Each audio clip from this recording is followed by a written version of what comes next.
Hey, here we are live, and this is your Sun Sail Bob, the old microphone in. Here we are, live on Dreamy Dreamland, Sun Sail Bob, under the fluorescent lights. You know, these guys go on and off 60 times a second.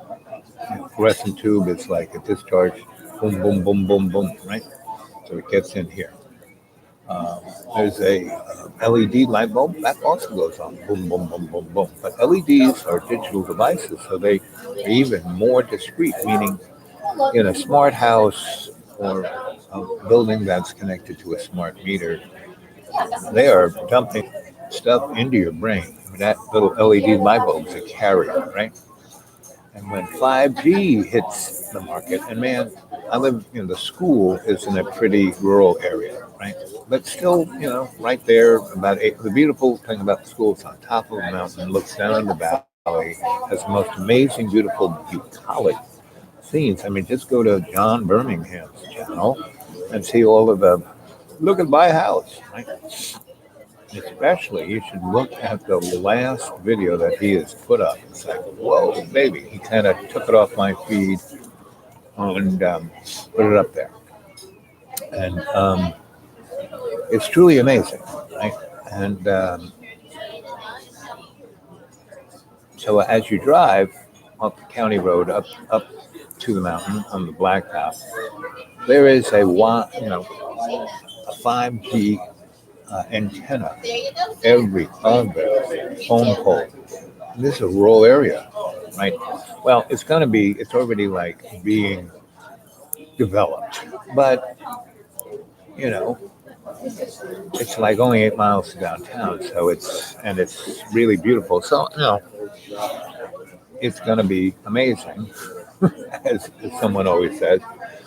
So they're putting in the 5G now out in the deep green. There's 200 square miles of nothing except beautiful trees and lakes and rivers. So I haven't done it there too much. And the Sawtooth Mountains keep even if they did put it, it would be tough for it to hit everybody's house. So unless they put, and what people don't realize, if you have Wi-Fi, you pretty much have 5G in your house.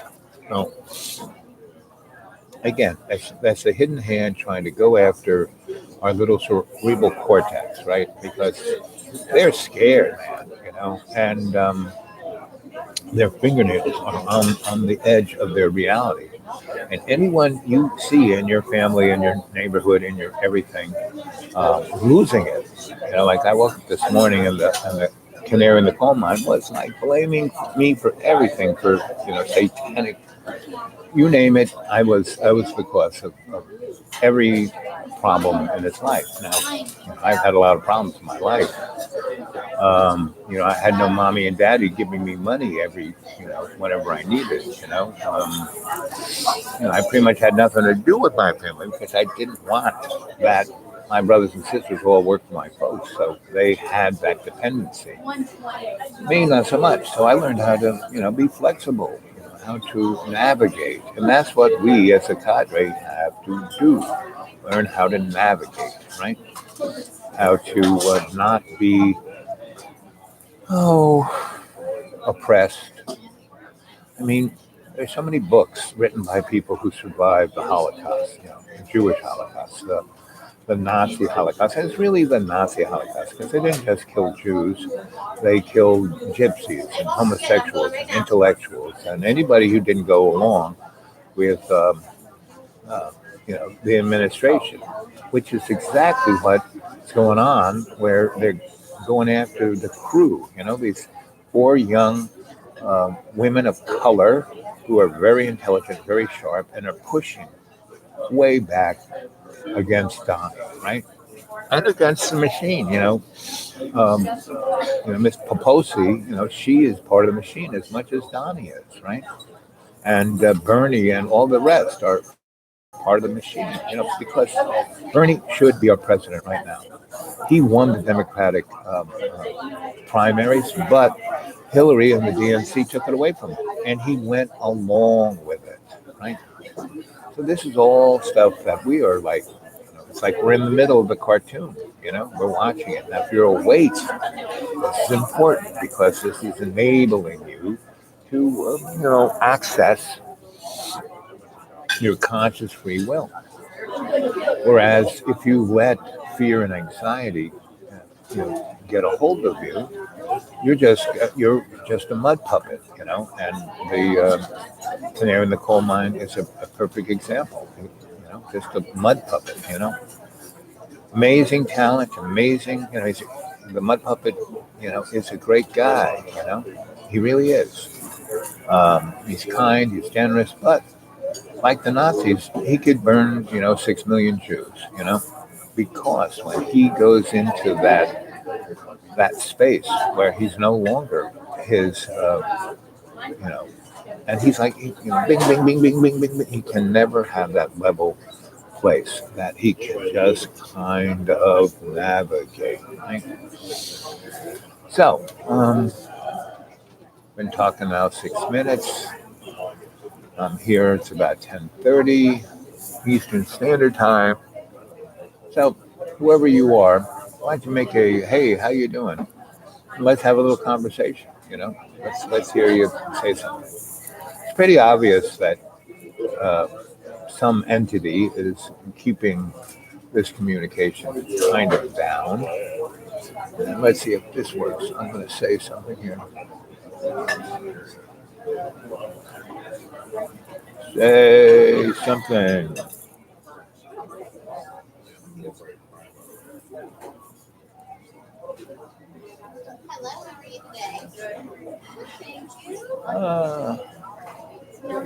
Yep, there I am. Well, the live chat does work. So say something. Oh, anyway, so I had a very nice breakfast. It was a very beautiful day. This morning I woke up, took a shower, and I was meditating under the fan. It's been really, really hot here. And the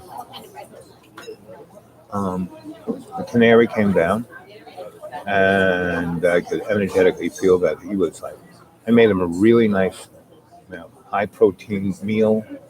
And,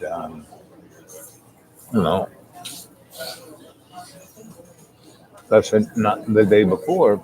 It was his mom's birthday, and she gave him, two really nice steaks, and really three. One really thick one, and two little thin ones, and a bunch of frozen veggies. And I made him a really nice dinner. And he ate that, went up, took his medicine, had a really long, beautiful sleep, and he was fine. Right, the morning was fine. And I would say, and I stuck around and I listened to the laundry list over and over again. I'm going to pay my bills. It's so hard to go. Oh, the most important thing is this, and I can't do it because it's so difficult. And my parents are hating me, and the aliens and the dogs from down below everyone's against me. It's like you hear it 40 times.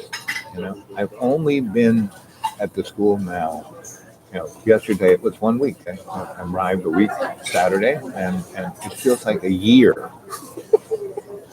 And I cleaned up his space, because he had stuff everywhere. And I was gone for a month and a day, and nothing. I worked so hard. Well, nothing changed. Where you work so hard, And he said, well, and he bought all this material. He must have bought $2,000 worth of materials. It'll still be on the floor next year this time, right? So Friday, he allegedly had gotten some contractors, and he was too nervous to. So I spent the whole day waiting for those guys. I had things to do. I had people to see, but I canceled all my appointments, and and they wanted to see me because everybody was going to go off on a vacation, and they wanted to. They said, "Are you okay? You need any money?" And I said, "Yeah, I need some money." So they were all going to drop something on me, but because I'm writing them papers, and no, I canceled everything to facilitate John. He wants these guys to do certain things. He's too nervous to do it. He can't.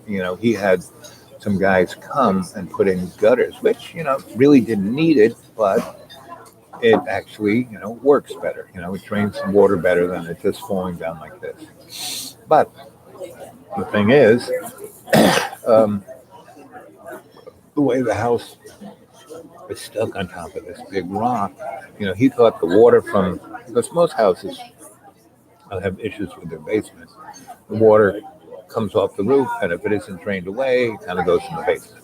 Here, because the school is stuck in the side of a mountain on a gigantic rock, and there's a big aquifer right above it. Well, that water, and it's a hydrologic, one of those kind of wells that you don't need a pump. I mean, the whole hill is a well that pumps water to the surface. And so when it rains really hard, the water comes, hits that big rock, and kind of goes into the basement. So there's a musty smell. The only way to get the musty smell out is that you open the windows, And I open the windows and put screen on them, and he goes, "Oh no, the insects will come in." It's like, okay, so there's nowhere in the basement. It gets a musty smell. That's what it is. I mean, it just goes on like this, right?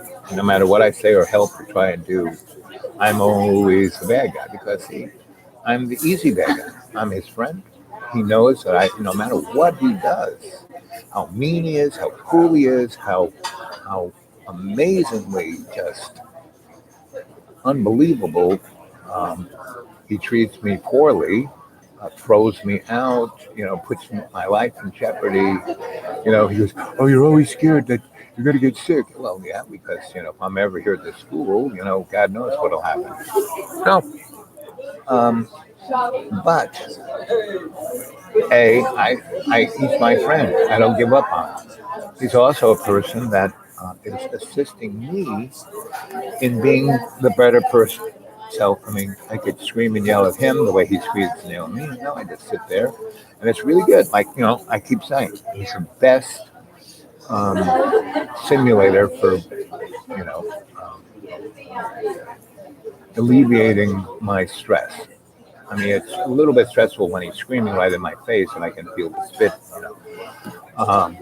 And the angst. But see, the thing about John, he is such a really good guy.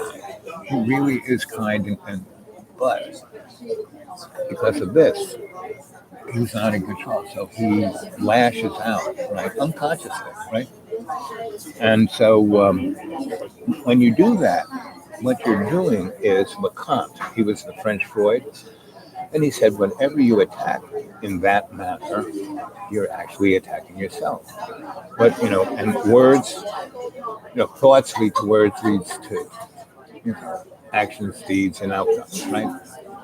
So he comes up, I woke up with all these racing thoughts, negative thoughts. And I said, John, just put them, within the psychological motif of self-help, you kind of put those ideas, because they're irrelevant, don't mean anything, the jumble of thoughts, you just kind of push it off to the side, right?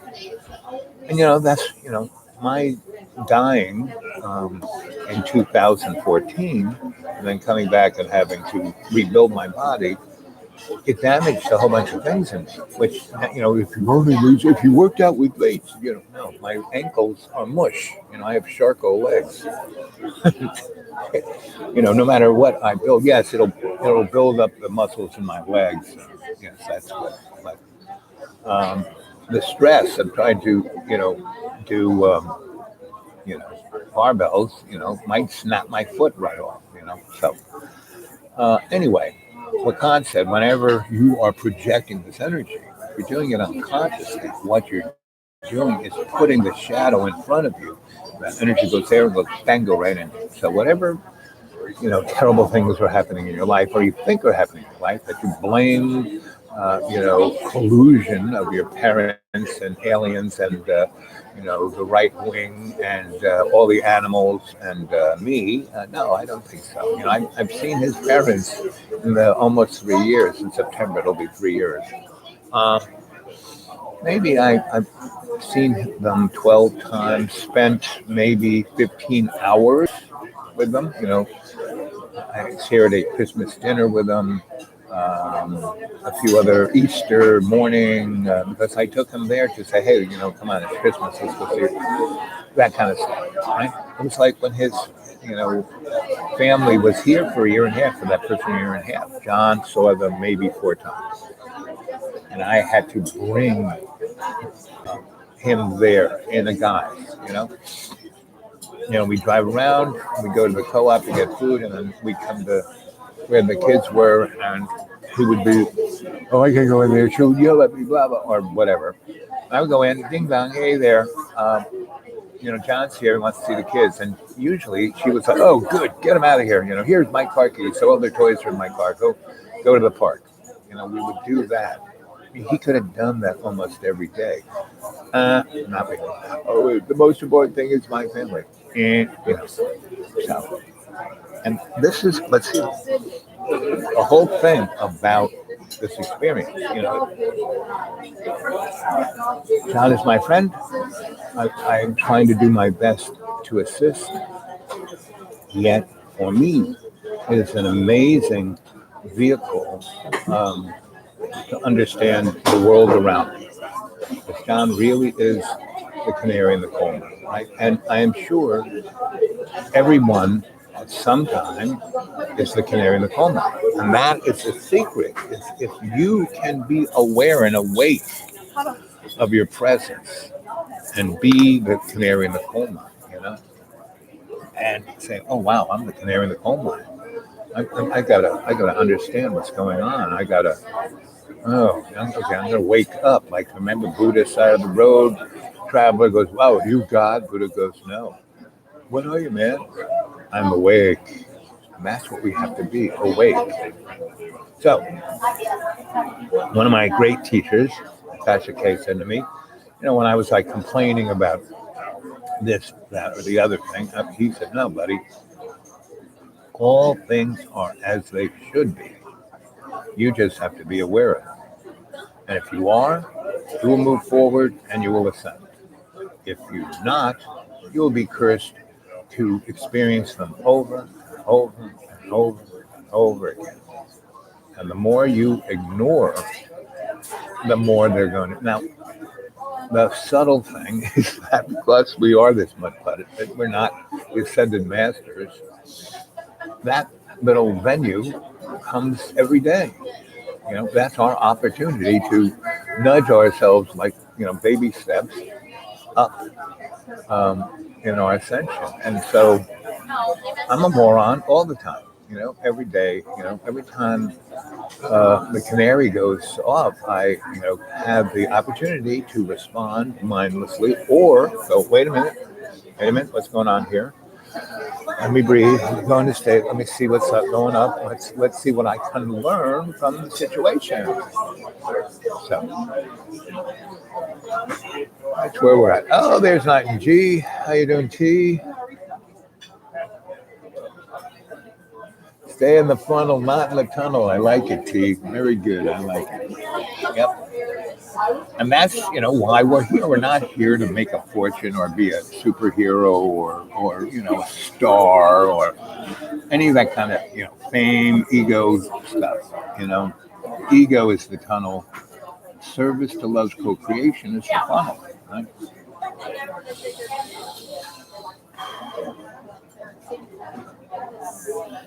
So I come here because they don't quite throw me out. I didn't get my office by the window because it's nice having the photonic sunlight on you rather than the incandescent fluorescent where I look blue.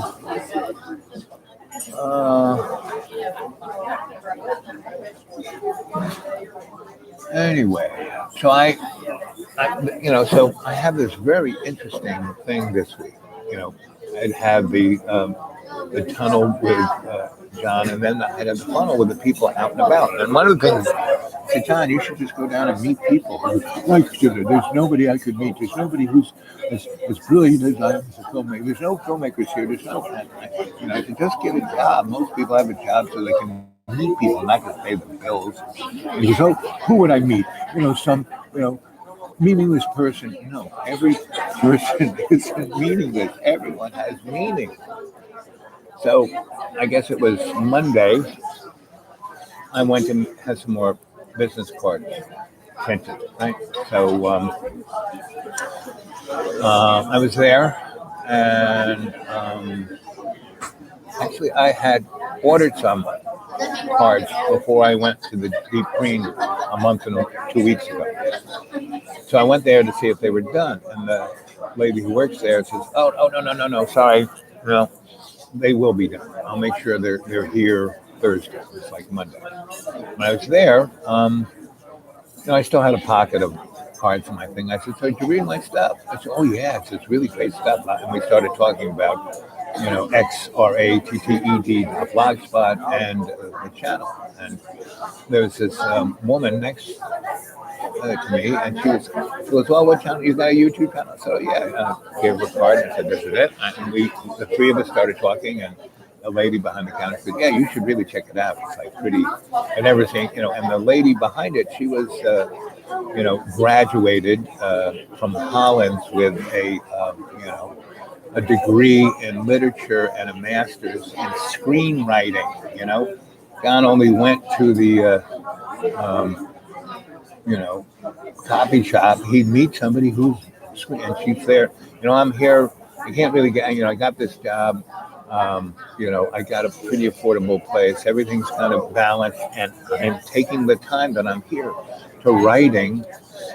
You know, short essays, short stories, and ideas for movies. So when I saved up enough and decided to make my jump into that career zone, I already have a bachelor's degree, I already have a master's degree from a pretty good school, and I don't have that. I was poor enough, so when I was at Hollins, they gave me, a lot of money, so my debt is pretty low, and everything's good.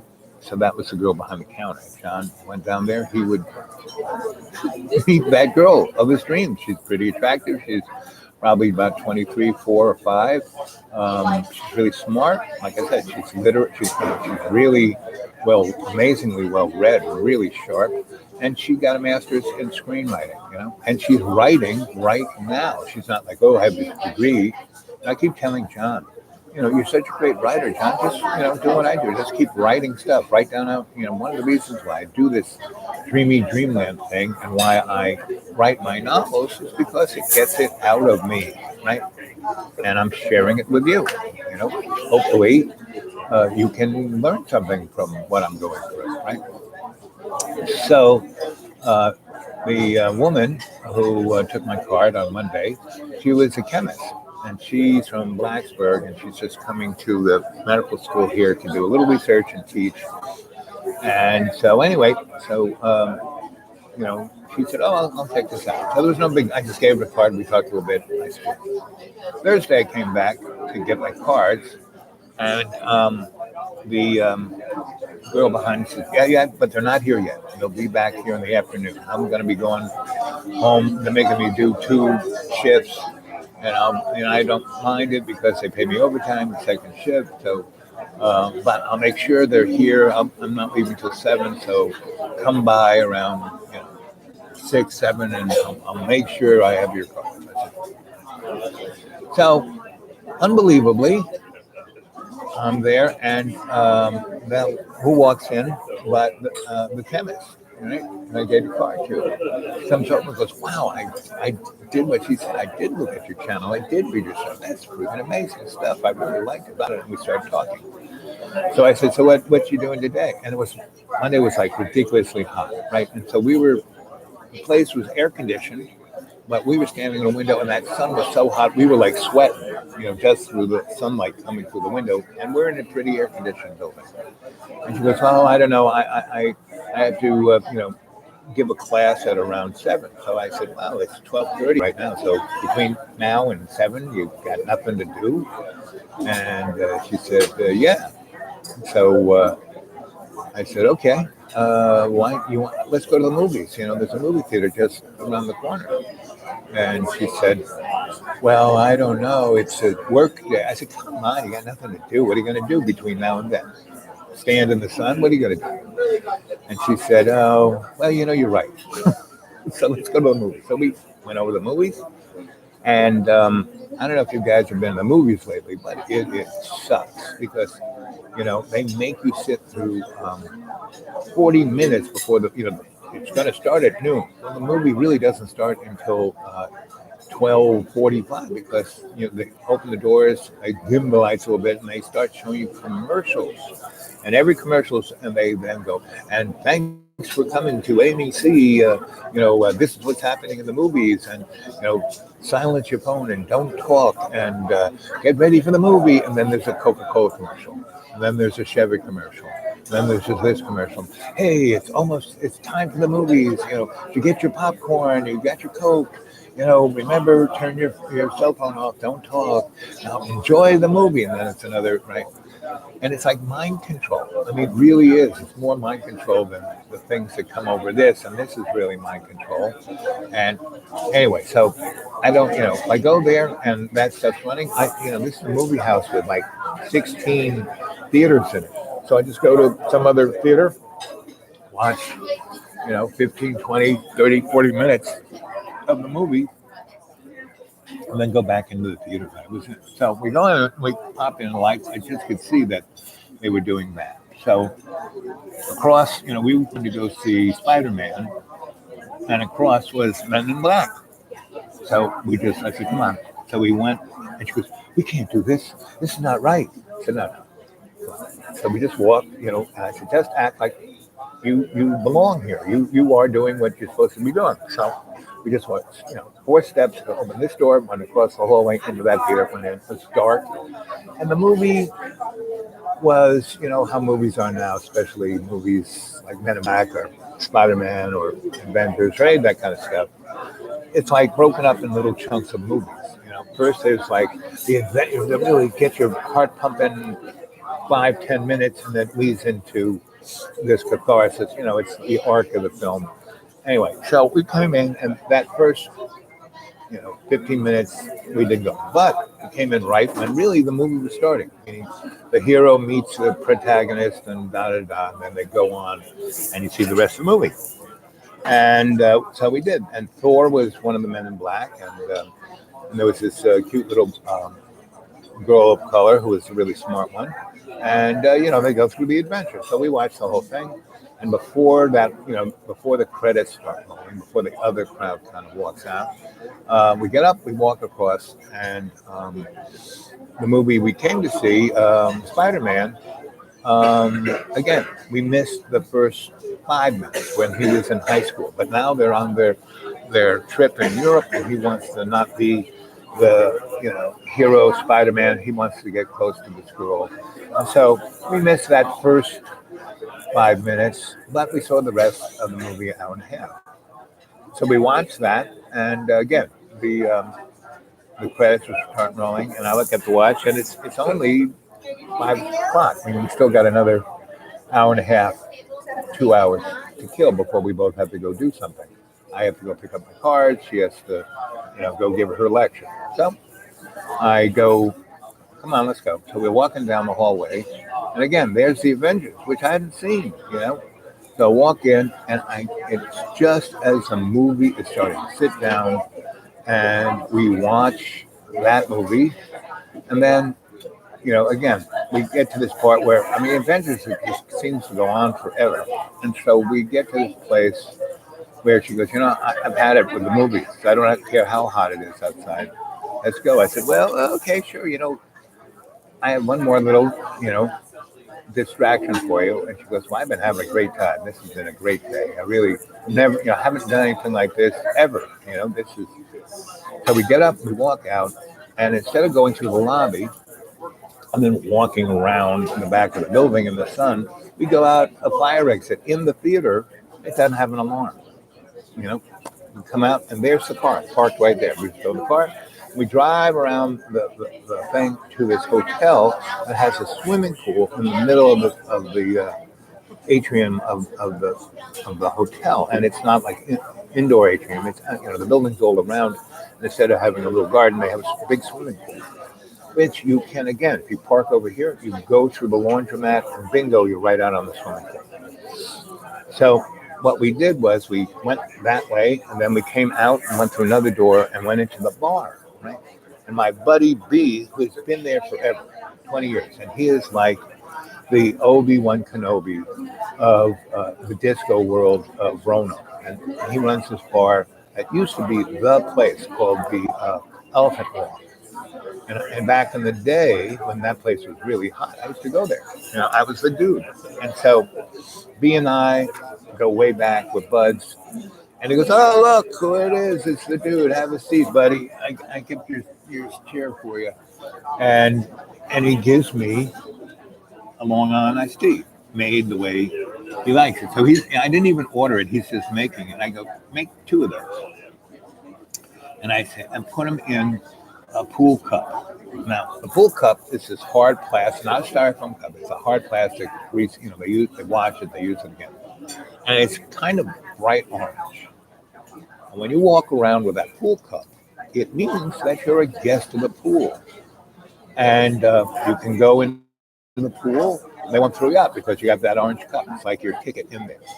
And when we got that drink, it was almost. It was happy hour. So instead of that Long Island iced tea costing $7, it was $3, right? And he used the good stuff too, not just the well. And so he had another one of these orange plates, and he put they have grub, and grub is the happy hour food, right?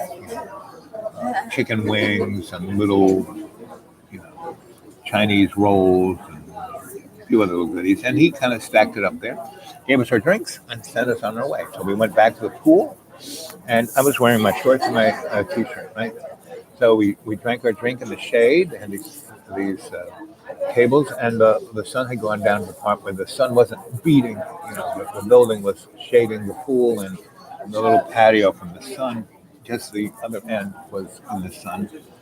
And so, we sit down and we have our drink, and she goes, "Wow, this is like, I'm getting drunk." And this is, I said, "Yeah, I know. He makes pretty strong drinks. You don't have to drink the whole thing." So she was sipping on it. I'm sipping on it. We're eating a chicken wing, some gummy gum.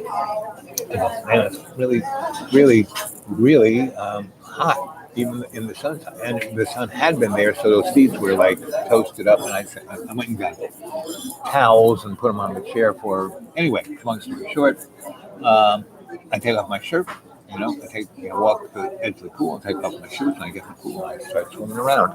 I said, "Come on in." She goes, "I don't have bathing suit." I said, "I'm wearing my underpants. I'm sure your underpants look like a bathing suit." And she goes, "Then I'll be all wet." I said, "Well," I got up, I got out, I took a chair that was around the pool and I moved it right towards the edge of the pool. I said, "Well, sit down here." And actually, yes. And they had these big steps to go into the pool. So she sat right at the edge of that, and it was close enough so her feet could dangle in the water. And I went down the steps and I started massaging her feet. She was like going,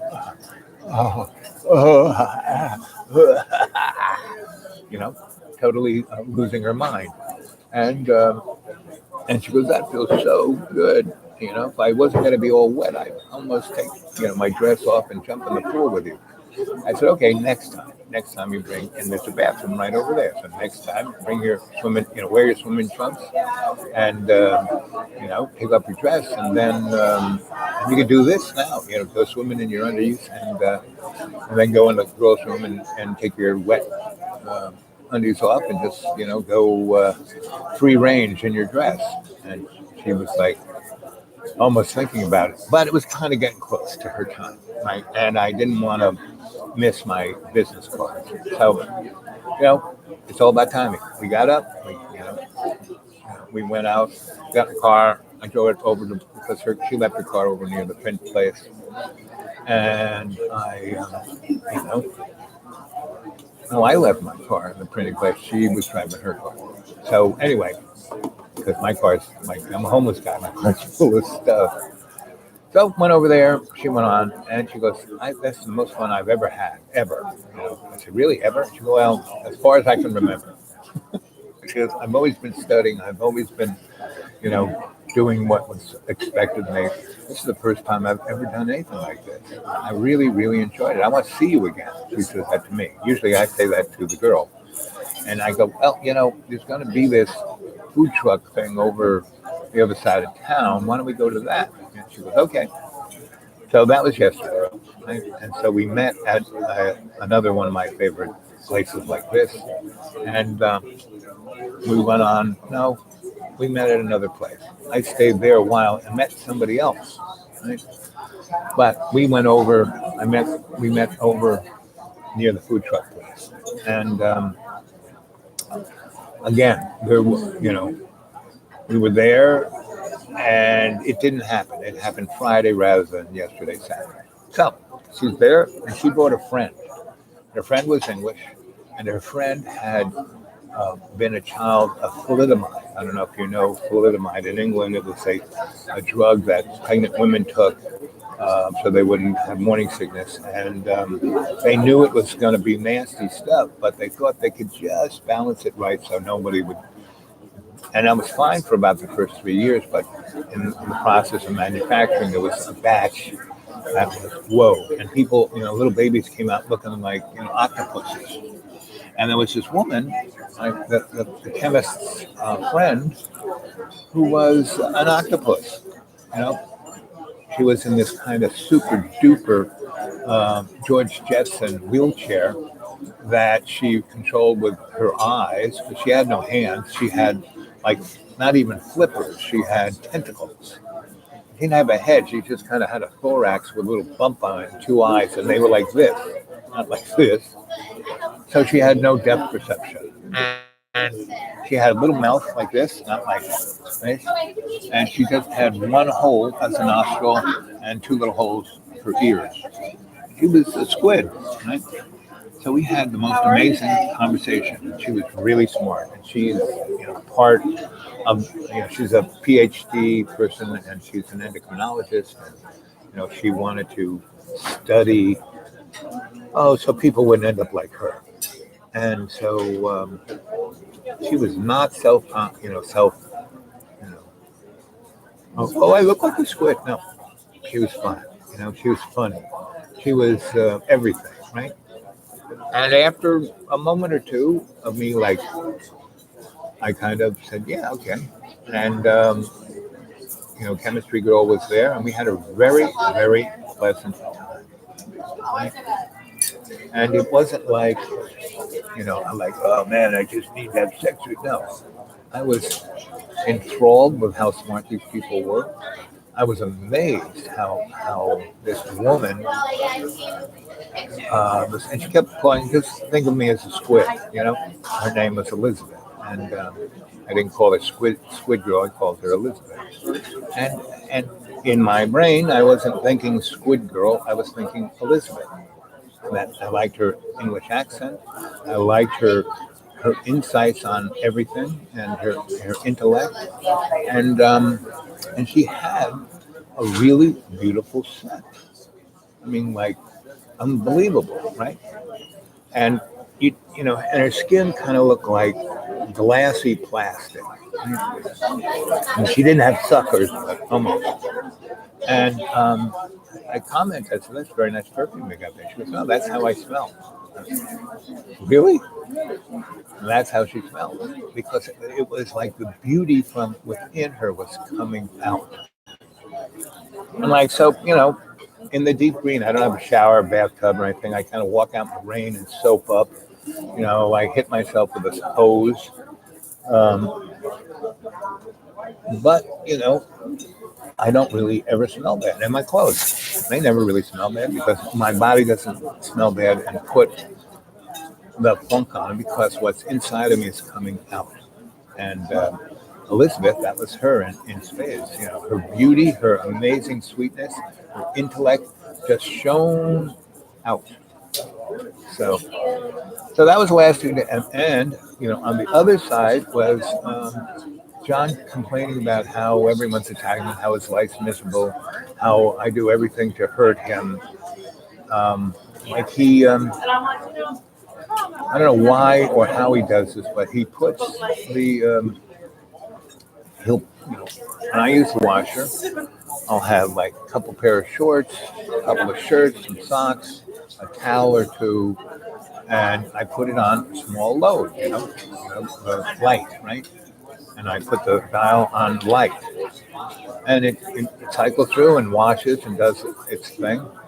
And so I came in, I guess it was Friday, and the washing machine was going boom, boom, boom, boom, Actually, it wasn't even going boom, boom, boom. It was just going, water was going in.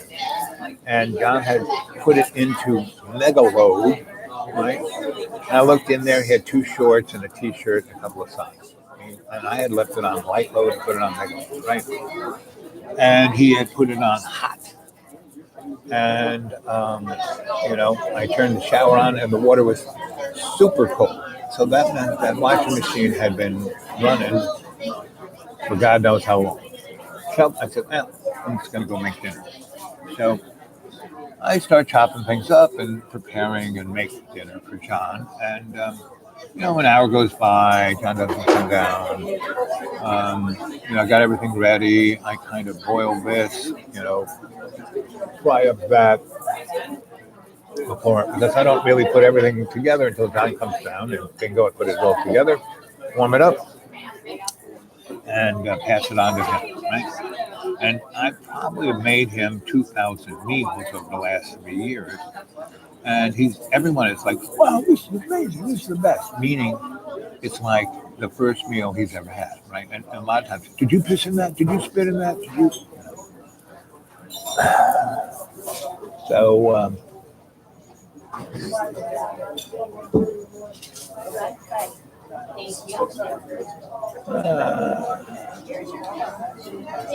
hey, Twitchy, Joa, Jane. We're getting a few people here. And I was just talking about my last, I've been at the school now for a week, right? I arrived last Saturday around the clock p.m. And this week plus 15 hours has felt like a year, because what I get from John is the laundry list. And I've done a lot of things. If you watch the beginning of this, we've been on for 42 minutes. I've cleaned the house, I moved, the house was it was just, I worked so hard, 16 hours a day. And it was, exactly how I left it a month and a week. All the stuff was on the floor. You couldn't get into the rooms because his, weight equipment was all over the place. And so, I moved the empty boxes over here. I took the things that were somewhat, needed protection, put them in a corner over there. I moved the, some of the weight stuff into the weight room, which is ready for someone to work at, right? And then the doors between the house and the weight room are these glass doors, and instead of, you can just push them back and then it's a big opening. Yeah. Well, he had it like this, and it was really hot, so there was no air movement. So I, pushed the doors open. So now there's a 5-foot opening rather than a 9-inch opening. And I moved all the stuff I could move in there. Was like a miraculous change. And then, because he wants, these rooms are full of your stuff. You're taking up 2,800 feet. And we went around and photographed all of that. So I moved everything out, and I put my stuff in a corner, and it shows that I'm really using about,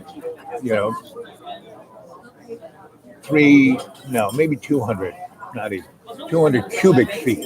Something the size of 2 refrigerators. And then, I put it on one of my live chats to show you. And his house, 28, that's how big his house is, 2,800 square feet, right? Not, it's a big house, but it's, anyway,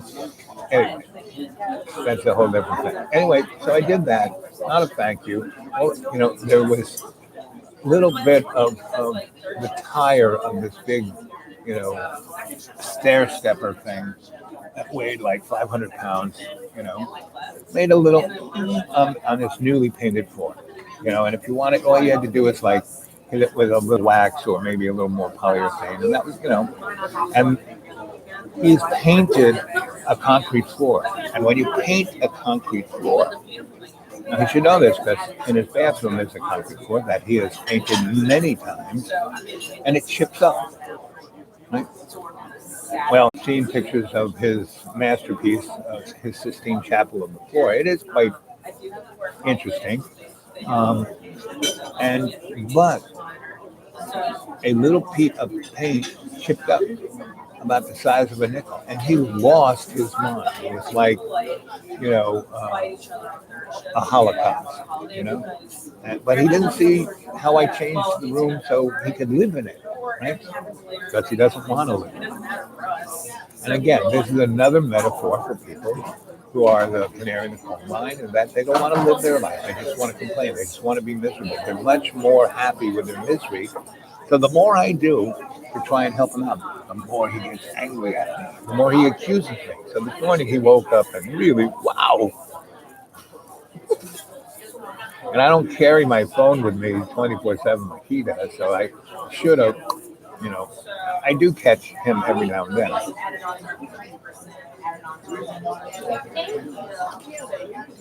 Yeah, thalidomide.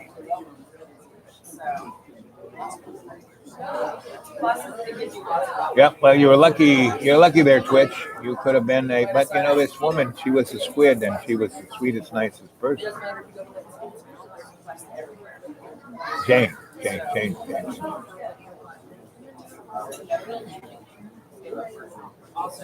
Yeah.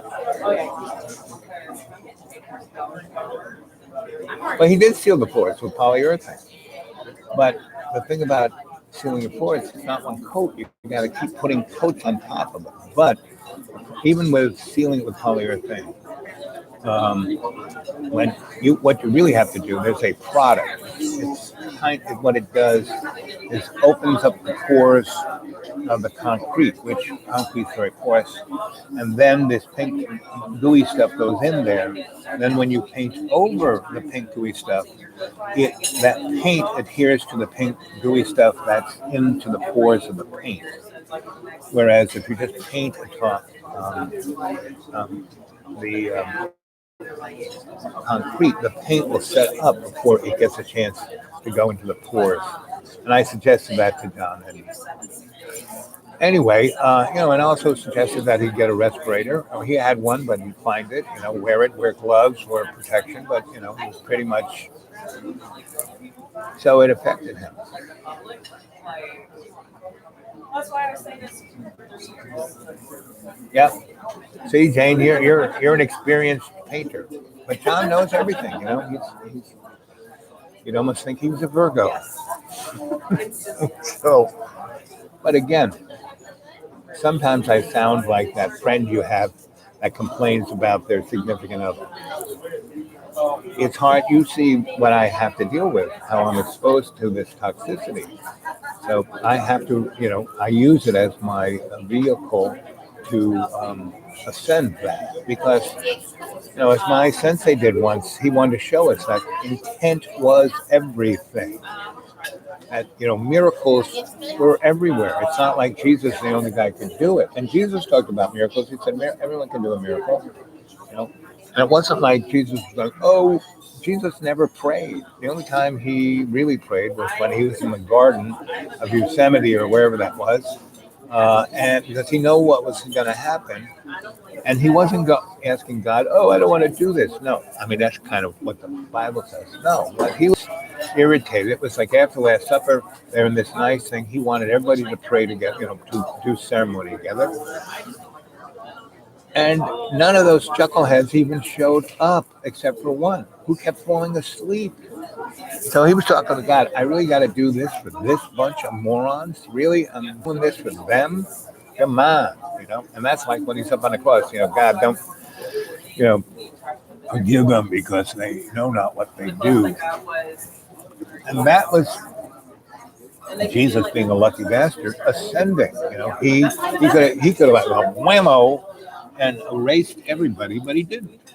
He said, forgive them for they not know what they do. So when John, and this morning, he was he's been way more venomous, but really amazing. And all I could do was said, fine, good, see you, bye. I came here, had breakfast. I'm waiting till the library opens, talking to you guys. Um, and I'm venting, more or less.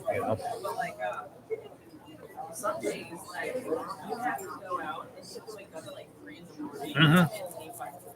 Yep, I'm sitting in the judge's bench. I'm trying not to judge. You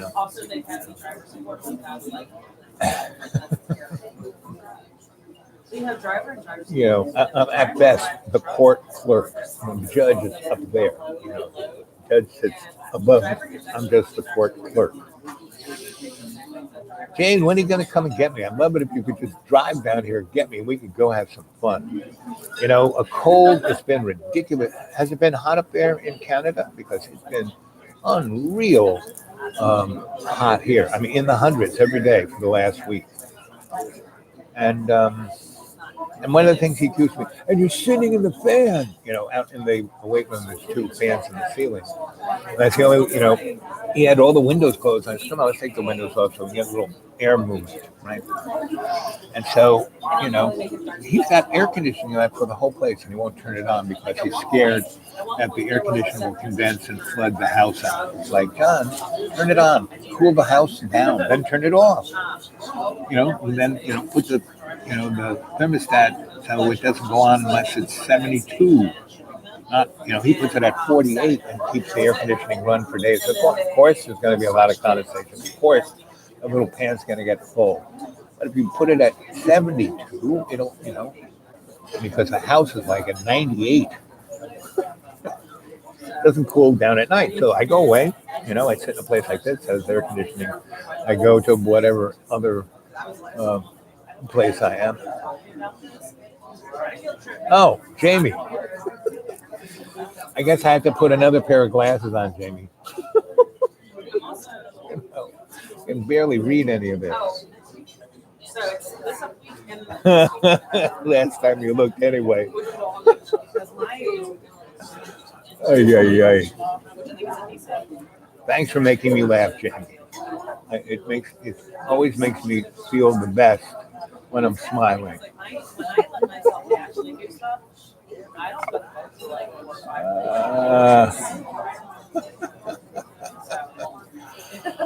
Well, it's good to see you all.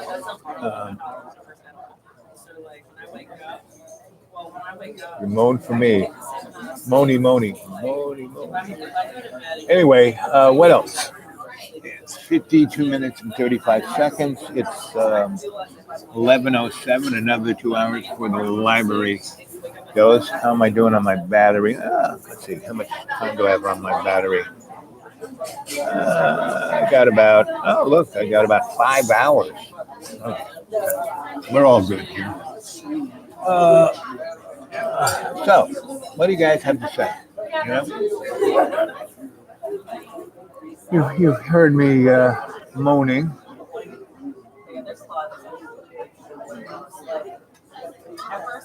So, Jamie, you were going to come down for the summer. Where are you heading down? I'm going to be in Deep Green in about a week, and I'm going to stay there till November. I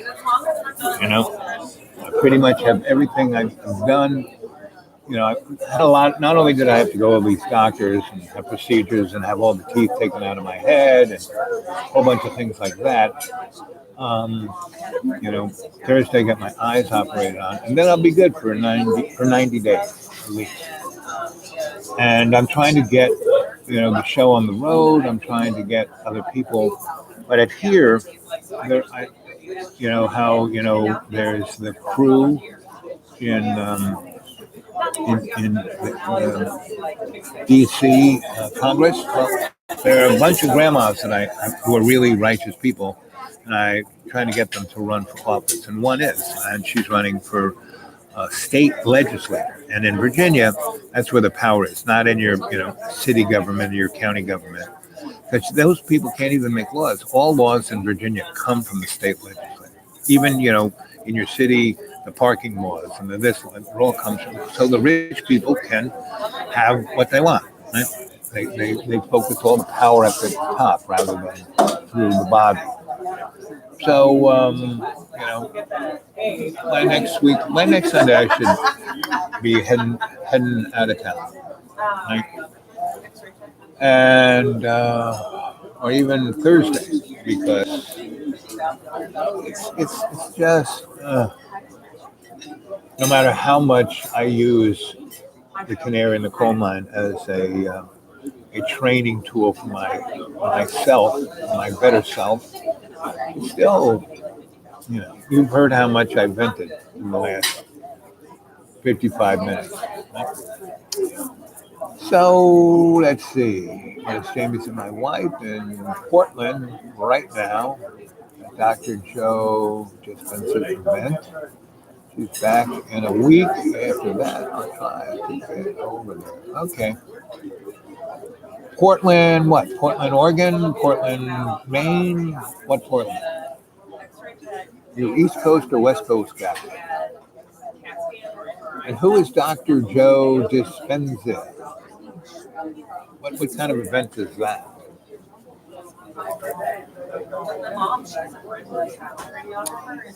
Oregon. So you're a West Coast guy, right?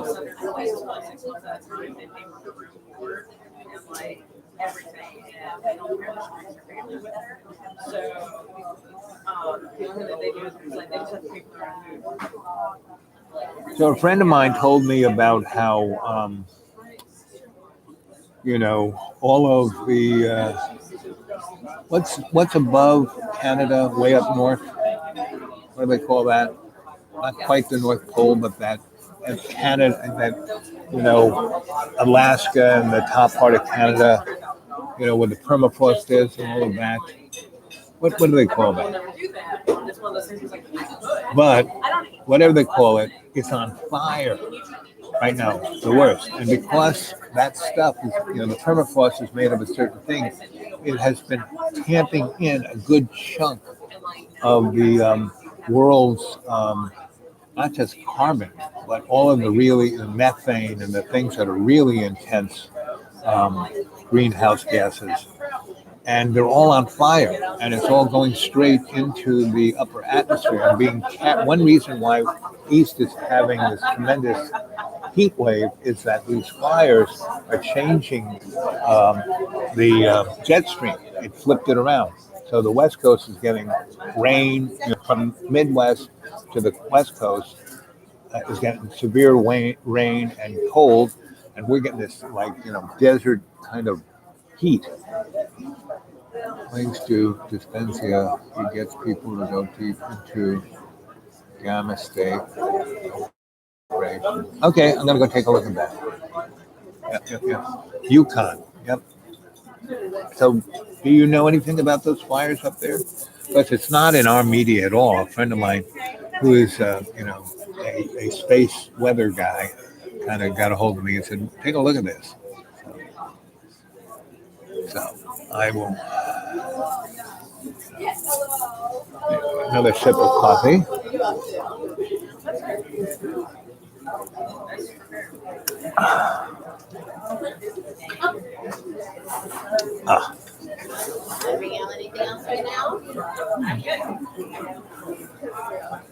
I do my rent.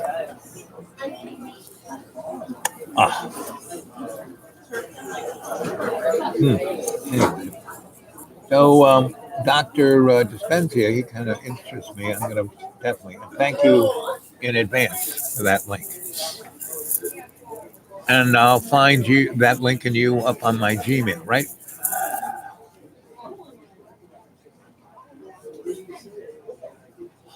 Oh, yeah. Right, Diamond. If anyone on YouTube is talking about it, it'll be Diamond. Yeah, you're right on that one.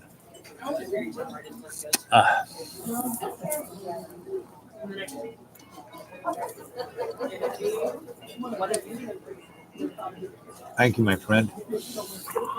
Anyway, so no matter what it is, it's all good. The fact that we are here in this state, the fact that we are here as a cadre, the fact that we are here working to be that pebble in the pond for love's co-creation. Yeah, Indiana's cooking. Oh, India's cooking. Yeah. Ooh. Asia it's mess. I mean, East Asia, Southeast Asia is having rain like they've never, ever, ever had rain before.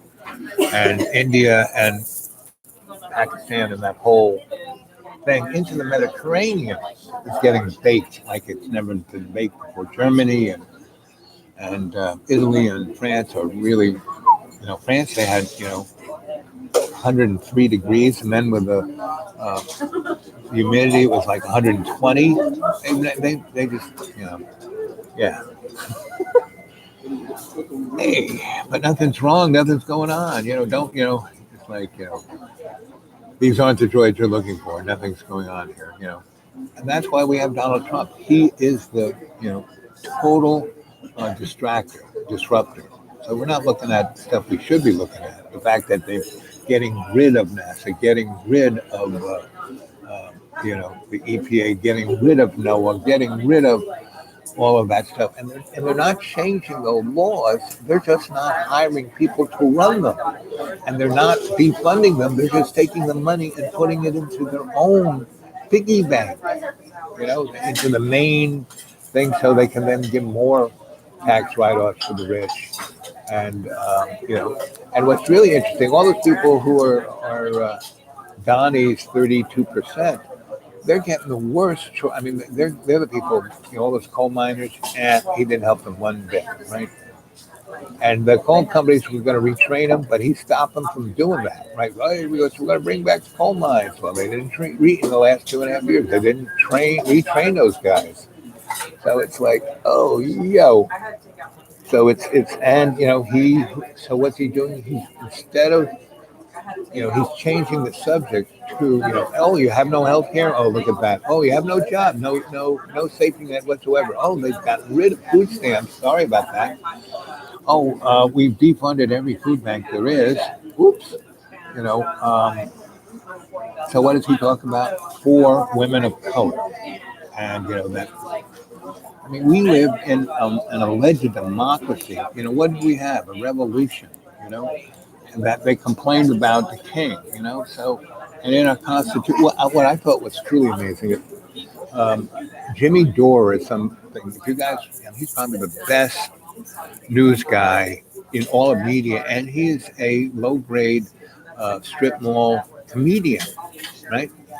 But he gets it better than anybody. So he was going on about how Donnie's going after these girls. Well, everything else is going to hell in a handbasket. And so you should check Jimmy Dore out, because you should go check out my playlist, because there's 30 or 40 channels up there that's some pretty off the hook stuff. And there's some really interesting channels that just went off the air. All of their shows were taken down. And I can't see why that person who was doing it. I think someone else or YouTube took them down. And she, it was just an old lady talking about history. There was nothing confrontative about her.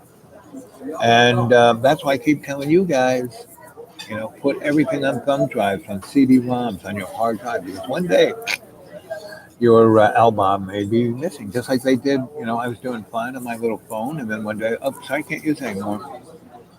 I have to say that, due to the hospitality of the, what you call it, I got this nice little homey guy, but it doesn't have a hard drive. It's just strictly for the internet, which is fine. I got it put together so I can do my live chats and do what I have to do on the internet, and that's great. But but I've learned enough that, hey, if that went down, I'd be something else. And that's what's kind of happening. I'm being led into the direction of where I'm supposed to be going, and I am letting go of trying to hold on to the control. I'm just letting the universe take me where I'm supposed to go. Apparently, though, 1930s had a hotter mean temperature worldwide, winter colder, longer. Said spring crops are going to suffer Yes, because we've had such a wet spring. Meaning they didn't get the corn. They say the corn's supposed to be up to your hip by July 4th. Well, they didn't even more than 50% of the corn and wheat and soybeans didn't get in the ground until after um, the 4th of July, and then we've had this just non-stop microwave oven. So yeah, we're gonna have some issues with food, and it's just gonna get worse. And I have a friend of mine who's a volcanologist, and he said that there are over 10 million volcanoes in the ocean. Our planet is three-quarters the ocean. We haven't even been down there. And he said, way down there are all these volcanoes, and they're spewing up gases and heat. And the real main reason why the oceans are heating up isn't because of carbon footprint of your car, because these volcanoes are really going nuts. That has more to do with the long-term trends of where we are in the galaxy, right? And what forces are, and they're, 99.9% of the universe is made up of this stuff called dark matter we can't even see, right? And our senses only represent 0.005% of everything. That's all we get to see. That's the only thing we understand is 0.005% of everything. We're like the morons. It's like the stupid. Really, we think we know what's going on. We know the story. Come on. We are chumps. And the only way you can deal with this is if you let go and serve love's co-creation through the service of lifting the boat of all our relations.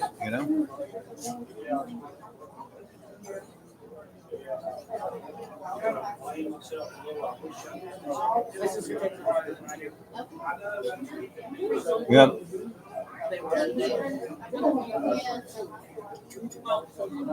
Yeah, it just disappeared. So I'm telling you guys, save all these, because the way I made these aren't just made for right now.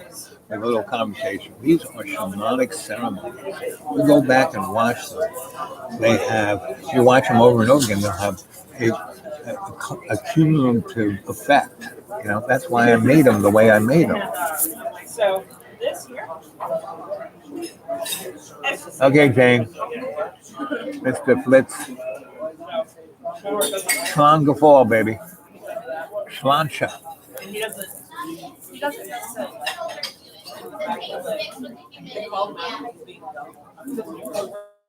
Anyway, so I'm just kind of killing time until it gets to be 1 o'clock right now. It's 11:22.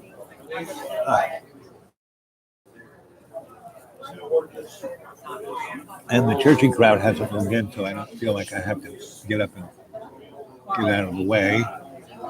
So now it's down to 3. So who's there? Where's the conversation? Well, let's see. Nitty Gritty, are you there? Twitchy, you there? Joe.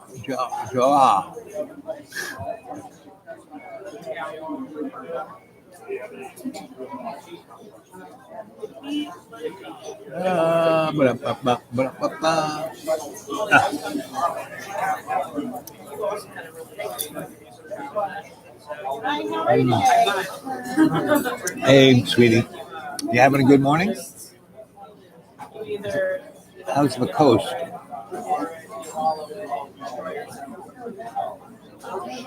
Getting ready for work. At least you'll be in an air-conditioned space, not in the direct sun.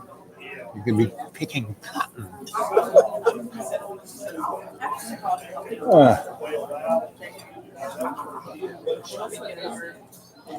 Humid as hell. Yeah. Well, the one nice thing about this school, Roanoke, is kind of the mountains. We're in this gigantic valley, right? Whereas my 200 square miles of Appalachian poverty is in this, Sawtooth Mountain range, and they're all over the place. They're not in a line, actually. And so it actually kind of keeps the place cool. It's almost like a thermos bottle. So the deep green is a good 10 degrees cooler than here, right? And this is north of that, right? And then I'm up here, but there's a gigantic lake right here. I mean, gigantic, 1,200-mile coastline of that lake, right? Within that 200-mile square Appalachian poverty. And there are all these roads that go off, and you can go and park by the side of the lake and put your hammock up and jump in the water, and there's nobody there. And there are a lot of those places where there's actually kind of a little beach. You don't have to like walk on rocks and stuff. So it's a coolish place. So Georgie, that's the place if you want to get away from the heat. And, I'm going to be up there in about a week and a half, give or take. And once I'm there till November. And then I'll, you can come up any old time, and you got tents. I got a lot of camping gear. So, and there's a couple nice little motels on the lake, and if you come during the week, it's only $70. And but camping, I have Cadillac camping. I got a hose with water and a toilet and kind of electric lights and kind of a kitchen. But it's amazingly beautiful and coolish by at least 10 degrees. So, the invitation is all of yours, And I've had 3 different groups come up, and none of them could let go of the preconceived notions and the angst. And none of them stayed more than a few hours. One guy came all the way from the coast. I mean, from where you are, Twitch, not from where you are, but where, what's his name was? Edgar Casey town. He took, 9 hours to get there, and he spent about 6 hours there and turned around and went home. It was like, so if you can come up and let go,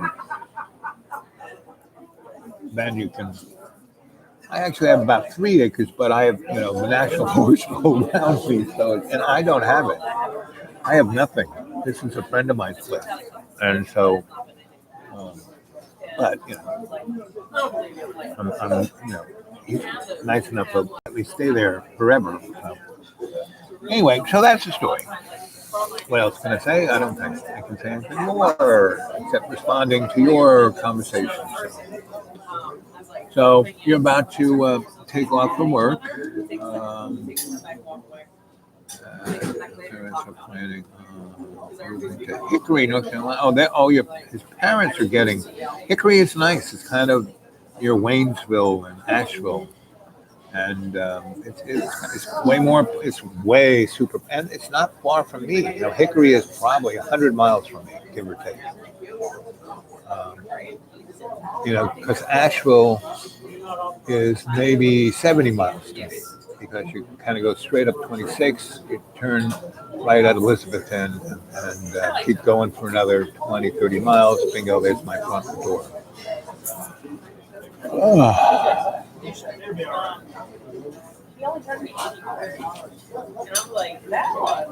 you're still there, James. Yeah, you're about 9 hours.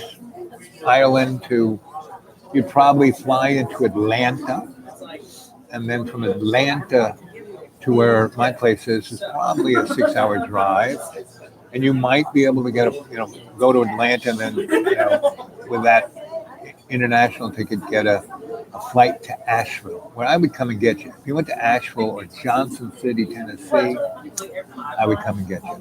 Or if I was in Roanoke, I would, all the above, I would come and get you.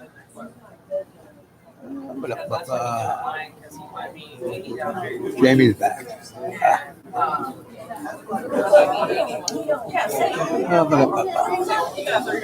So, and you're the only 2 that are there.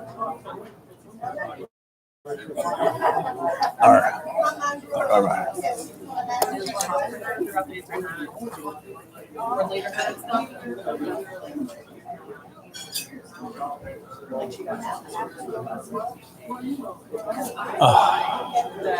With all the church artists that she was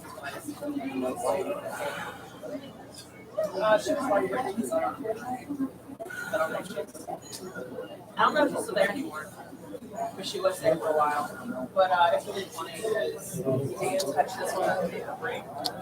It's like it's small and I've already have a black out and everything. I'm like, oh, that's cool. And he's doing it. He's like, who did this? And I was like, it's like, he's like, I can tell they like dug into your arm. And I was like, well, that explains why it hurt so bad.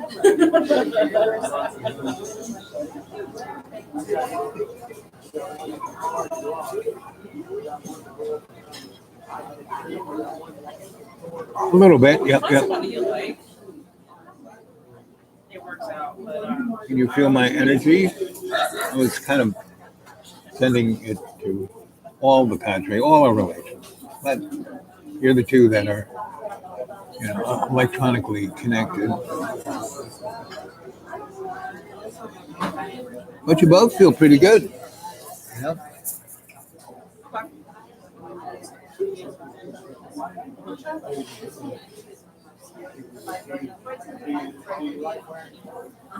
yeah, and also it's been a while.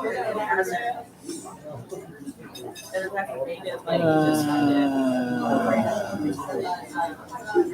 just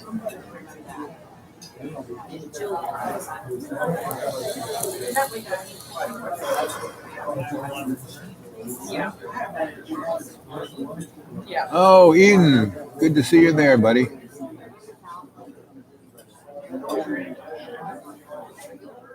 I like damn. Well, it was supposed to go back. It only took me an hour and 15 minutes. No, are you serious? Yep. Has anyone heard from Buddy or 09? I haven't heard from those guys in a while. Good. No. And I like how you give it a 9. And you can tell it's a man. I have some. Oh. Like I said, you can also just like face with them and be like, hey, just know that you're going to be waiting for a little bit. I had to wait a connection to go because I looked up all the time.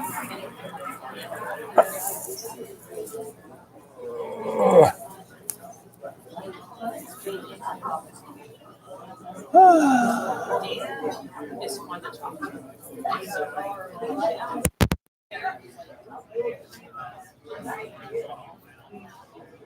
We're going to try to phone since there's 4. And you guys are talking I amongst appreciate you yourselves. actually talking about that, but he does have to make sure it's really I can tell that you can do it right. Response, I'm like, yeah, and I'm about to put a third one there.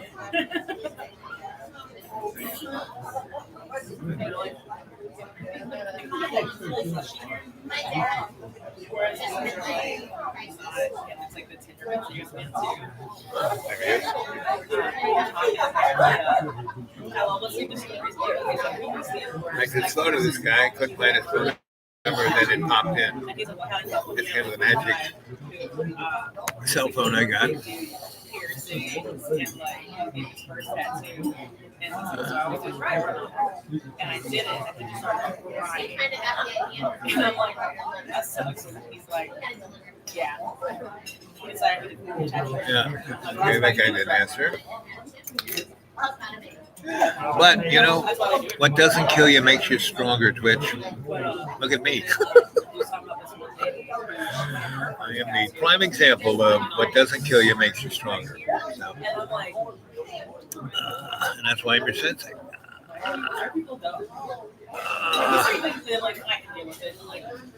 You guys do any resistance exercises? I kind of hold my palm against my knee and I push my knee this way, and vice versa. It's quite good. It's like doesn't really damage any of your joints or your bones or anything, but it's good for you.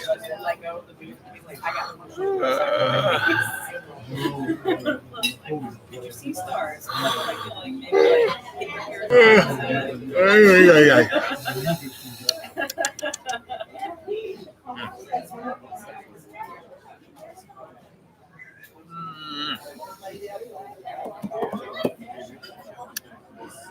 So did anybody give me a thumbs up?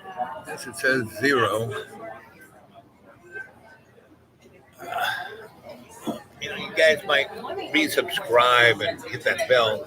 I get a lot of notifications from people who said that they never get notified when I go live anymore. Yeah, it does actually. Yeah, I do. I plan on going. Yep, be the beauty of love. Yeah. I have like 6 in the works that I want to get. Yep, you've always followed your heart. And the next one again. Yes, and the money always seems to be there when you need it. Yeah, pretty much. That is how the universe rules and rolls. When you start really, I need this, I want this, blah, blah, blah. Now there's certain things, like I wouldn't have met a number of people who I met this week if I hadn't gone to the print shop, if I hadn't gone to that restaurant, if I had, so I did my part in showing up. You got to show up. But other than that, you let the universe hold your hand and take you on the path you're supposed to go. And if you continually, I want to do this, and I've been doing it for 30 years and it never worked out. Well, maybe you should try something different. Oh, but I do. I would never meet anybody who's as brilliant as I am at doing what I do. Yeah, but you don't do it because you never do it for the last 30 years. Oh, but I did that great thing. Yes, but you haven't done anything since that great thing, So you have to show up to the new things to bring new things to your life. But you have to be open to allow yourself to be changed by those new experiences. Like meeting, the octopus lady yesterday.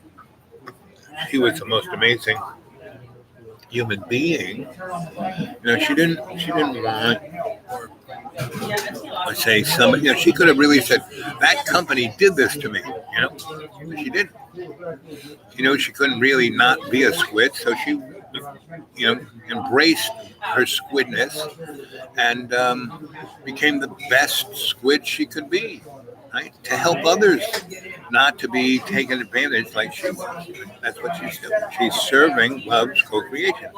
And she, like I said, her smell was amazingly beautiful. Right? One of the best smells I've smelled in a long time.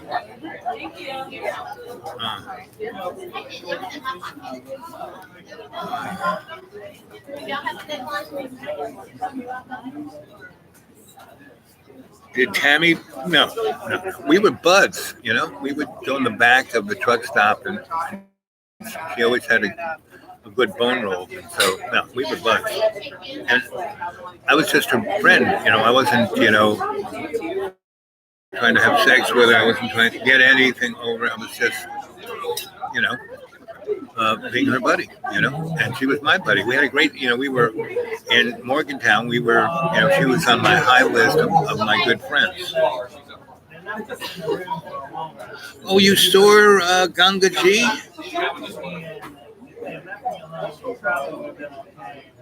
What did you think of Ganga Ji?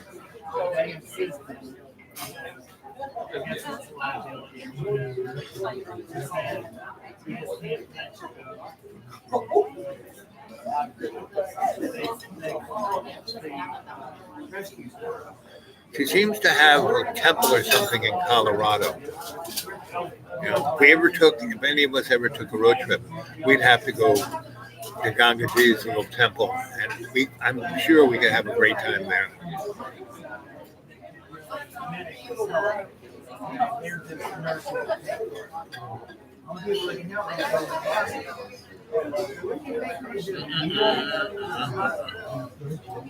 But who kicked me out of the bar?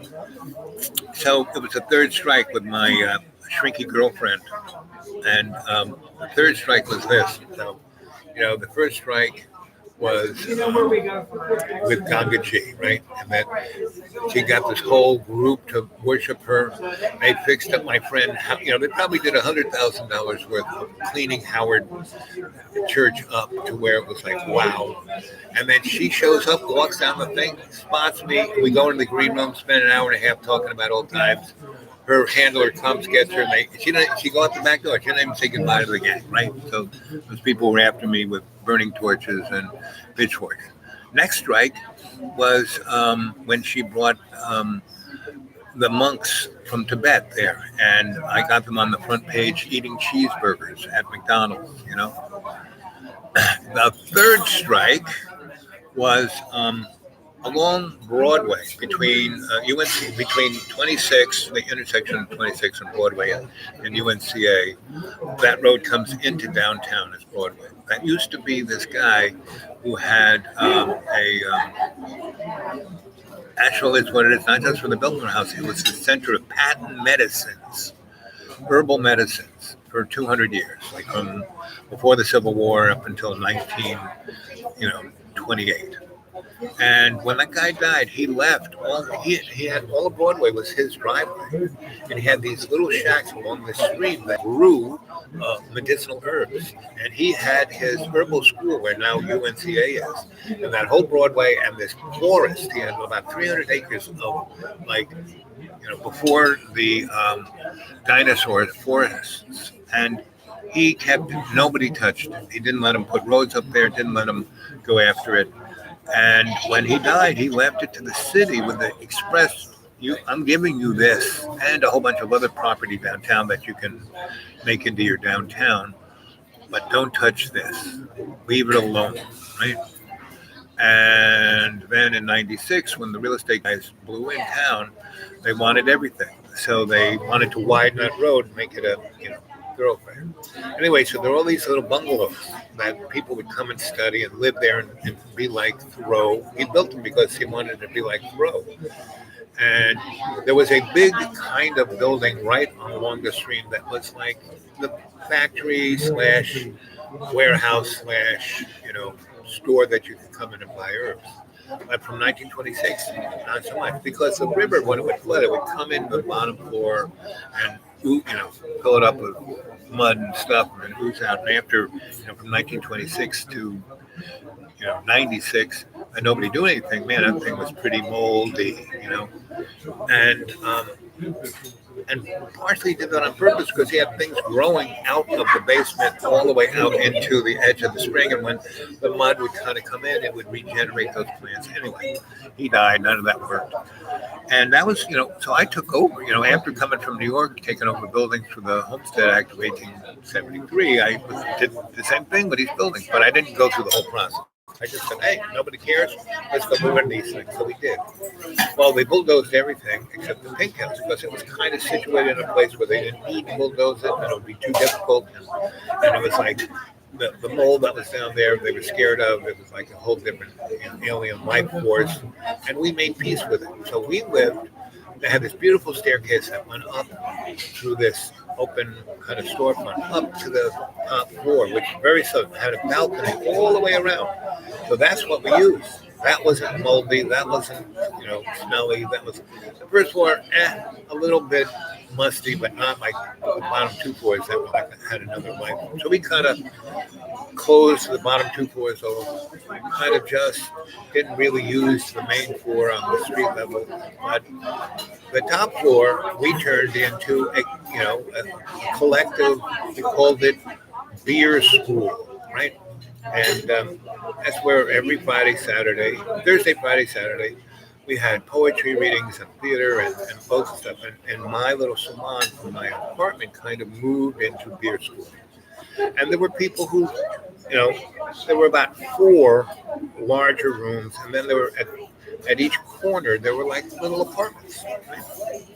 So people, who were going to take care of the Beer School and be righteous and were artists and, they lived in those 4 corners, right? And there's pictures, if you go back to, there's pictures of Beer School, there's pictures of my chorus, and there were pictures of the kids, the shock troops, who were actual CBGB punks from New York, and they came to Asheville.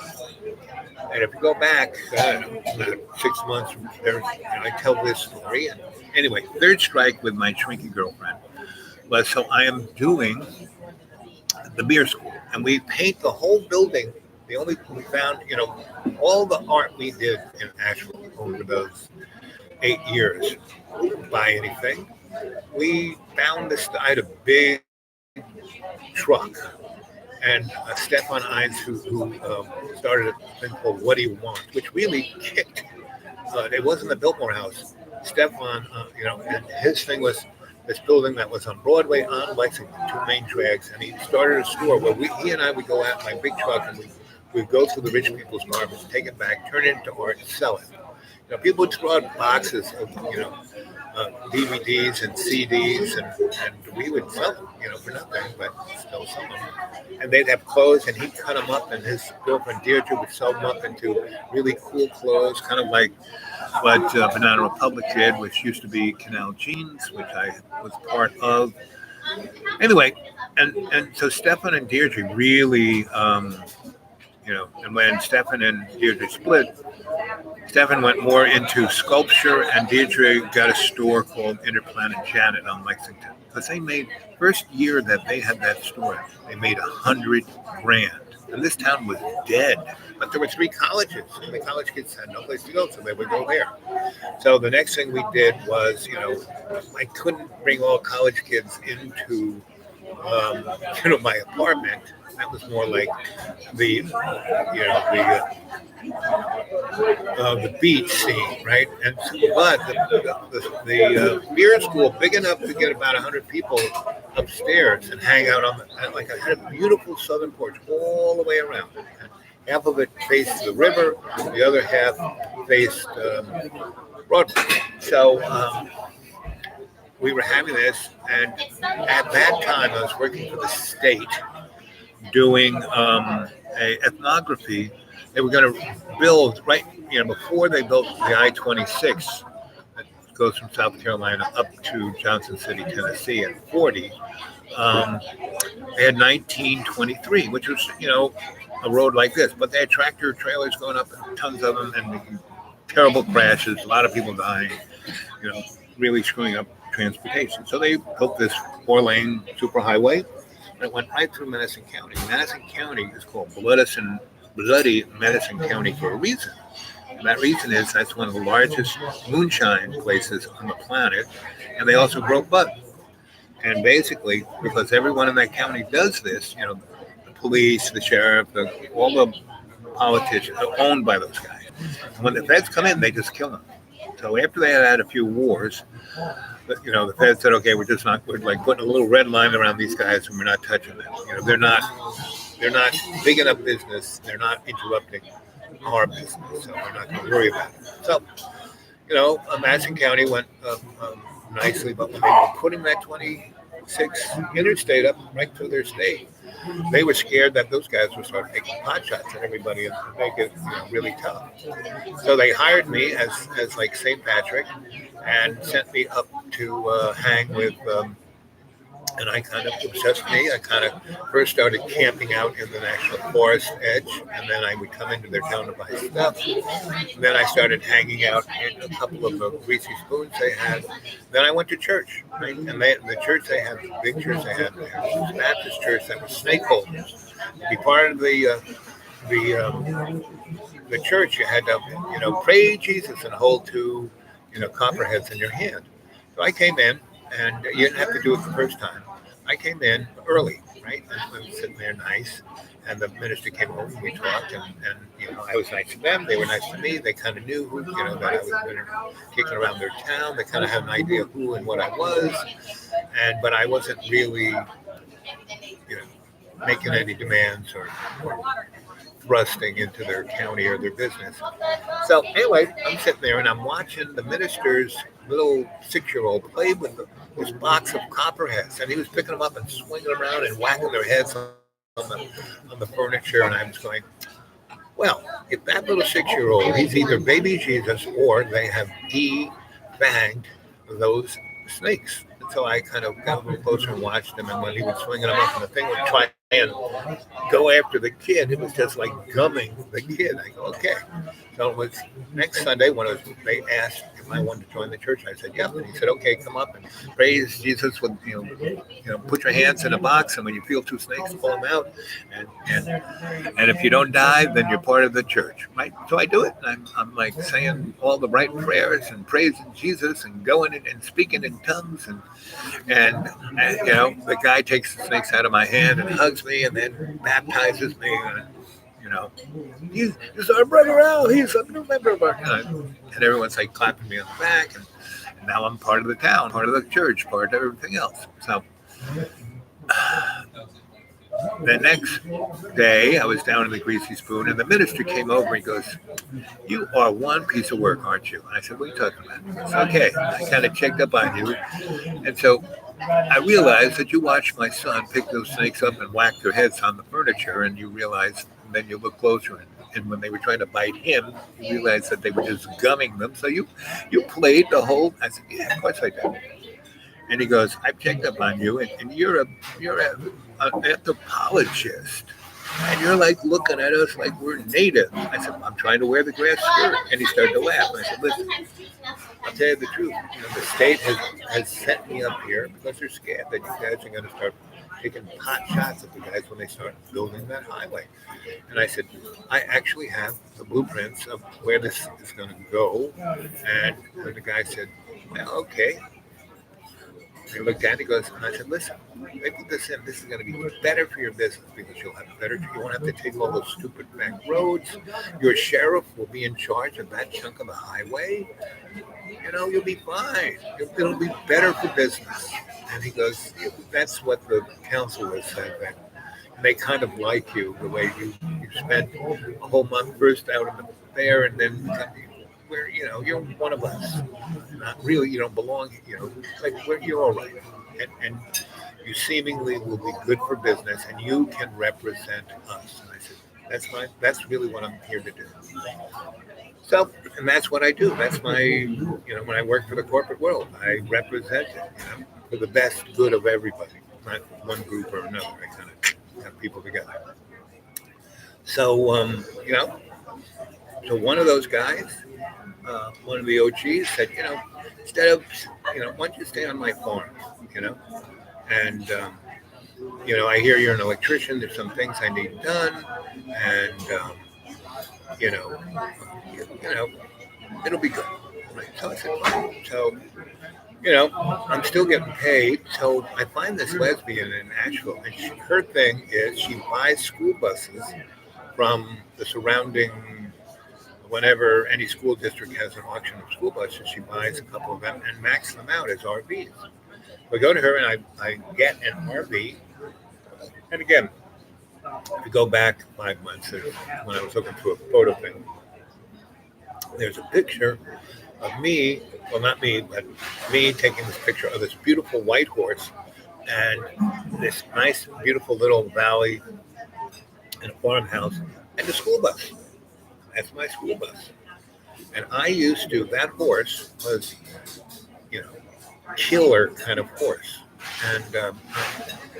And it wouldn't go into the barn, and it stayed over, at the furthest edge where you had to walk across this whole meadow of cow pies. And there was a bull in there, and you just couldn't go around.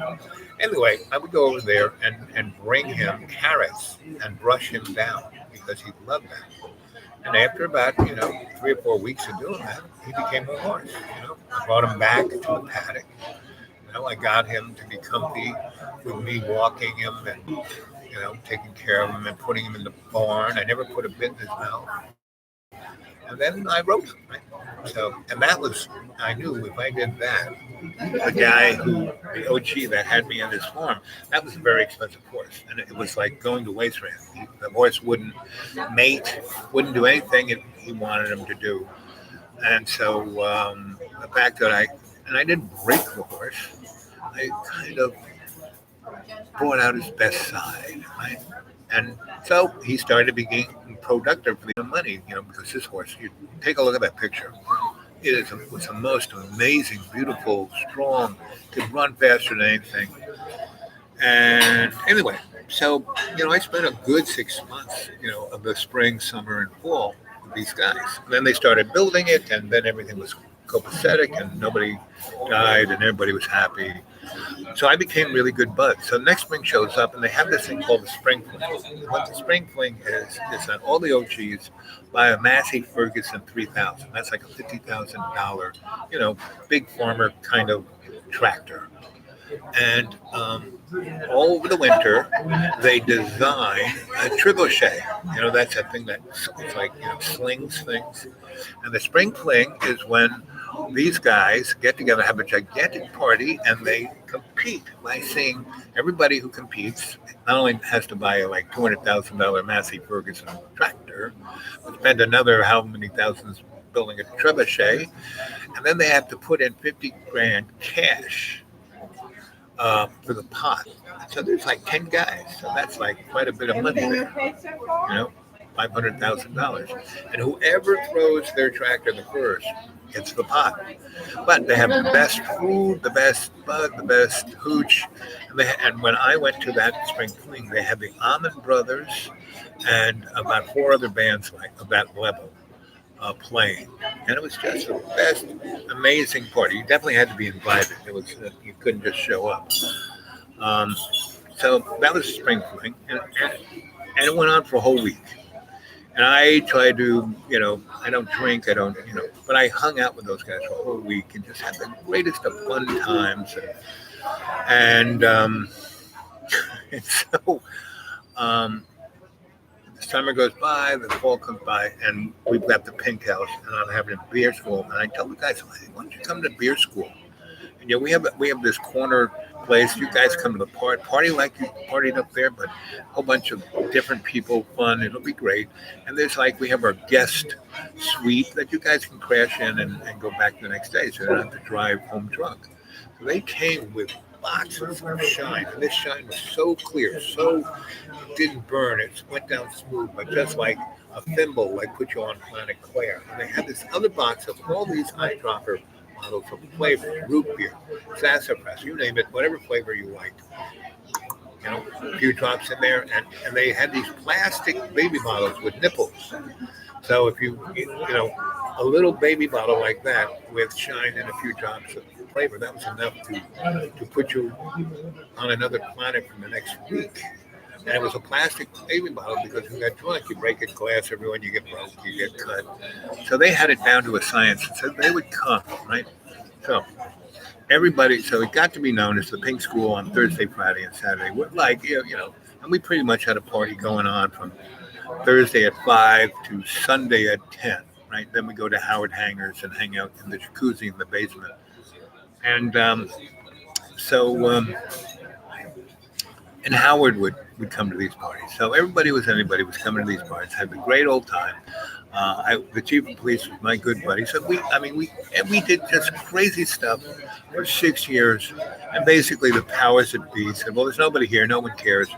They seem to be enduring we're trying to figure out what Asheville's going to be, and they're doing more than we are trying to figure out what Asheville should be.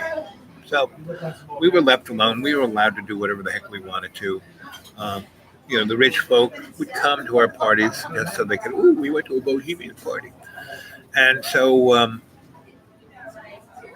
my girlfriend, so she's like, Gangaji, the Tibetan monks, and now what she's dealing with, she has her little MSW, and she's being a counselor to guys who are transgressors. They're not transsexuals. They're guys, but they like wearing women's clothes, and so, and they can't. They're bankers, they're lawyers, they're doctors, they're auto mechanics, but Thursday, Friday, Saturday night, they put on the evening gown, and so they come, and these guys are looking good, If you didn't know what was going on, you'd say, hey, these are movie star girls. So, not just the OGs come to beer party, but their gang comes along, so there's different, but the OGs are smart. They're like, banker smart, right? And then there's their cadre that goes down until there's Earl, ding, ding, ding, ding, ding, ding.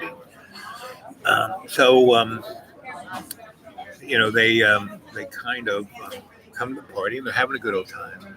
And those guys get totally whacked, and they bring great bud too. So we're having a good old time. And the evening gown boys start to get really intimate with the earls of the party. So there's like 8 evening gown guys, and the bottom line of the shine folk are like dry humping them like a dog, right? And the guys in evening gowns are dry humping them back. And my girlfriend comes to me, you have to stop it. You have to, what's, and I'm kind of, I'm feeling no pain. I said, honey, why? They're having a good time. And so there's this, I'm sitting on this couch, and there's this guy in an evening gown, and this girl guy, and they are pleasing each other, pleasuring each other with their hands. And she's like, you have to stop it. It's breaking all of my training and all my programming of these guys. You're setting them back a year or two or three or 100 years. And I said, Anyway, so we're right there. And those two guys, we don't even exist. They're having a good old time. And so they're fooling around each other's undies, and the guy goes, you're going to find out that I'm not. Because the guy's going, you're so pretty, I want to marry you. You're such a beautiful woman. And the guy in the evening gown goes, you're about to find out that, And so, he, the Earl guy grabs the worm and goes, well, I like you better even now. And that was it for my girlfriend. That was it. That was the last straw. Third strike. That was the end of our relationship. That's how things go. Right? And that was really what Nashville was like between 91 and 98. I left around 98. I kept coming back because I still had my great rent control department, and I was still finding my way up the Satanic Highway of 81 from Lexington to Asheville, North Carolina. So that's the end of that story. It's an hour and 46 minutes. And Jamie, are you the only one left? I think you left. Twitchy, you still there? You got to go too. There's one of you there. Anyway, I don't think I'm going to be. I might do a live chat tonight, especially if John's off the hook. So,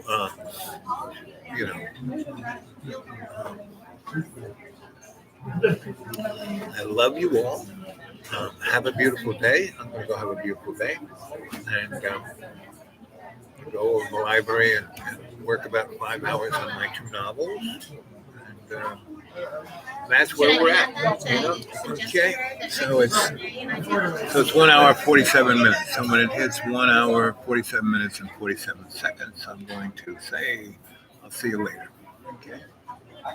So that was a nice little chat. That was fun. I told you a few little stories. Kept a little image of what was going on. Okay, here we come. 33 seconds, 4 seconds, 5. 1 hour, 47 minutes, and 38 seconds, 39, 41, 42. Okay, we're getting up to see you later, gang. And let's see. Here we go, 47.